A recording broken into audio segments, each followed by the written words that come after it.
Hello friends, welcome to defence matrix. तो HAL chief R Madhavan ने एक इंटरव्यू में कई सारी चीज़ें क्लैरिफाई करी हैं, उसका हम एनालिसिस कर लेते हैं और थोड़ा सा डिस्कस कर लेते हैं।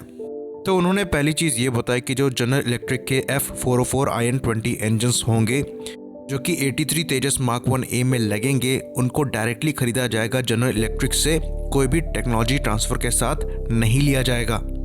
तो ये एक बड़ा फैक्टर है जिसकी वजह से जो टोटल प्राइस है इस डील का वो नीचे आया है। पहले ये 56,000 करोड़ था, अभी 48,000 करोड़ कैसे हुआ है, यहाँ पर ये एक मेजर रोल प्ले करता है। तो ये चीज़ एक तरीके से सही भी है क्योंकि कंप्लीट ट्रांसफ़र ऑफ टेक्नोलॉजी वैसे भी नहीं मिल रहा था, तो फालतू में एक्स्ट्रा पैसा देकर असेंबल करने का कोई मतलब बनता भी नहीं है। साथ ही साथ उन्होंने ये चीज़ भी कही कि DRDO एक इंजन कॉम्प्लेक्स को सेटअप कर रहा है HAL के साथ पार्टनरशिप में, जिसमें खुद के इंजन बनाए जाएंगे, ना कि ये ट्रांसफर ऑफ टेक्नोलॉजी वाले इंजन। तो ये चीज़ आगे देखने वाली होगी कि यहाँ पर रोल्स रॉयस या फिर साफरान किसके साथ इंजन बनाए जाते हैं। तो ओरिजिनली इन इंजन को अभी प्लान किया गया है आमका मार्क 2 के लिए, पर देखा जाएगा कि इनका डेवलपमेंट कैसे प्रोसीड करता है। GE 414 इंजन की जहाँ तक बात रही तो उनको इनिशियल तेजस मार्क 2 और आमका में यूज़ करने की जो बातें हैं वो चल रही हैं, और उनका जो यूसेज है वो डिपेंड करेगा इसकी डेवलपमेंट पे।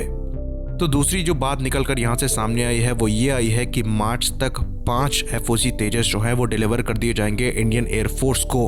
टोटल नंबर मिलाकर 7 हो जाएंगे, जो कि टोटल पहले प्रॉमिस 8 किए गए थे उससे एक कम है, जो कि बहुत अच्छी बात है।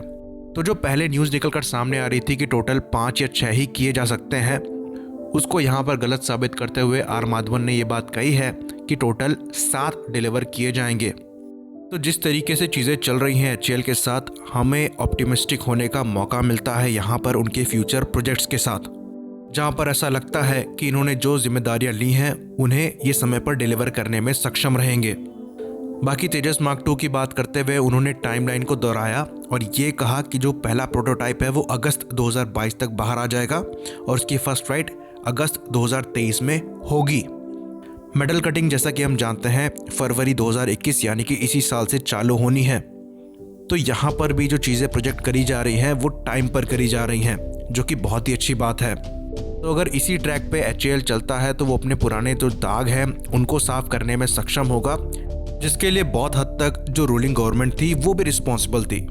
बाकी एक और जो न्यूज़ निकल कर सामने आ रही है कि कल से यानी कि वेडनेसडे से इंडिया और फ्रांस के बीच में मेगा एयर एक्सरसाइज होने वाली है जोधपुर में, जिसको डेजर्ट नाइट 21 के नाम से जाना जाता है।